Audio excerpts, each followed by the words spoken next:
রাজা দেখলাম, রানী দেখলাম, এবার একটু মানুষের কাছে বসতে চাই।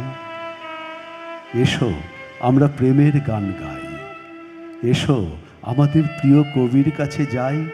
তাকে বলি, আপনি গাছ ফুল পাখি ভালোবাসেন, আপনি মানুষ ভালোবাসেন। প্রেমের গান গাইতে আমাদের গলা কেঁপে যায়, আপনি আমাদের গান শেখান। এই সব ছাইপাশ কবিতা আর ভালো লাগে না, আর ভালো লাগে না ওদের মুখের উপর ঘৃণার কবিতা ছুঁড়ে দিতে। এ কোনো মানুষের জীবন নয়, কবির জীবন নয়। কিন্তু আমাদের চারদিকে বড় বেশি অন্ধকার। আমরা কবির কাছে যেতে চাই, কিন্তু অন্ধকার।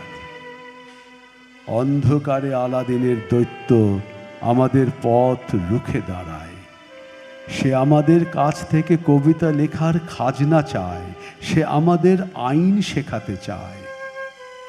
এসো তাকে পরিষ্কার জানিয়ে দিই, আমরা খাজনা দেব না। আমরা সেই রাজা মানি না যার কাছে প্রেমের গান কোনো গান নয়। আমরা সেই রানী মানি না যিনি আমাদের ভয় দেখিয়ে খাঁচার পাখি বানাতে চান। তাকে আমরা সহজ স্পষ্ট গদ্য ভাষায় আমাদের বক্তব্য বলবো। তার জন্য, রাজা রানীদের জন্য কোনো ঘৃণার কবিতাও আর নয়। তারপর অন্ধকারে যেদিক দুচোখে চলে যায়, আমরা এগিয়ে যাব। কবিকে না পাই, আমরা চিৎকার করে তার কবিতা বলবো। আমাদের বেসুরো গলায় হয়তো উচ্চারণ ঠিক মতো হবে না, হয়তো তার প্রেমের গান কান্নার মতো শোনাবে। কিন্তু আমরা চেষ্টা করব, আমরা চেষ্টা করব আমাদের গান যেন কান্না না হয়, যেন আমাদের ভালোবাসা কবিতার আগুনে নম্র হয়, পবিত্র হয়।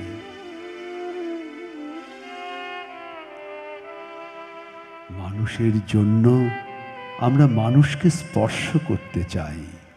আমাদের প্রেমের গান যদি গান না হয়ে ওঠে, তবু মানুষ আছে, মানুষ থেকে যায়। তারপর নতুন কবিরা আসবে, শুদ্ধ উচ্চারণে তারা প্রেমের গান গাইবে। আমরা তো শুধু রাস্তা হাঁটছি, অন্ধকারে চলতে চলতে, আছাড় খেতে খেতে, বারবার ভুল গান গাইতে গাইতে, তুমি আর আমি, তুমি আর আমি কান পেতে থাকব। তুমি আর আমি, তুমি আর আমি কান পেতে থাকব।